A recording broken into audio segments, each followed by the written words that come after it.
আপনার সফলতা, আপনার সাকসেস, এটা সবার ভাল লাগবে না, মনে রাখবেন। সবাই এটা পছন্দ করে না। আল আইনু হক, নজর কিন্তু সত্য, নজরের প্রভাব আছে, চোখের প্রভাব আছে। এজন্য কারো ভালো কিছু দেখলে মাশা আল্লাহ বলবেন, আল্লাহর দিকে ফিরিয়ে দিবেন ওটার কল্যাণ। কি বলবেন? একটা সুন্দর ফুটফুটে বাচ্চা দেখলে মাশা আল্লাহ। কারো সফলতা দেখলে, কারো ফার্মে গেলেন, বাগানে যেয়ে দেখলেন ফল মূল ভর্তি, কি বলবেন? মাশা আল্লাহ, বিসমিল্লাহ মাশা আল্লাহ বললে এটাতে আর ক্ষতি হয় না। অনেকে বলে যে বাবা মা মাশাল্লাহ বলা লাগে না, বাবা মা আর নাকি মামা, এই তিনজন নাকি মাশাল্লাহ না বললে কিছু, এটা ভুল কথা। বাবা মারও বলতে হয়। বাবাও তার ছেলের কোনো সাকসেস, ভালো কিছু দেখলে কি বলবে? মাশা আল্লাহ, তাবারাকাল্লাহ, অথবা বিসমিল্লাহ মাশা আল্লাহ, এটা আপনারা বলবেন। ধরেন যে আপনি কোন একটা প্রোগ্রামে বসে আছেন, আপনার পাশে যে বসে, আপনি তার দিকে এরকম 10 মিনিট তাকায় আছেন, কোনো কথা ছাড়া শুধু তাকিয়েই রইলেন। তার কি ভাল লাগবে বলেন? সে কি কমফোর্টেবল ফিল করবে?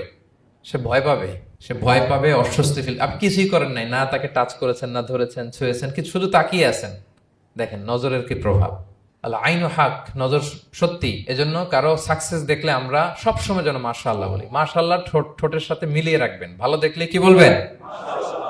মাশাআল্লাহ, মাশাআল্লাহ, বিসমিল্লাহ মাশাআল্লাহ, মাশাআল্লাহ, তাবারাকাল্লাহ, এটা বলবেন।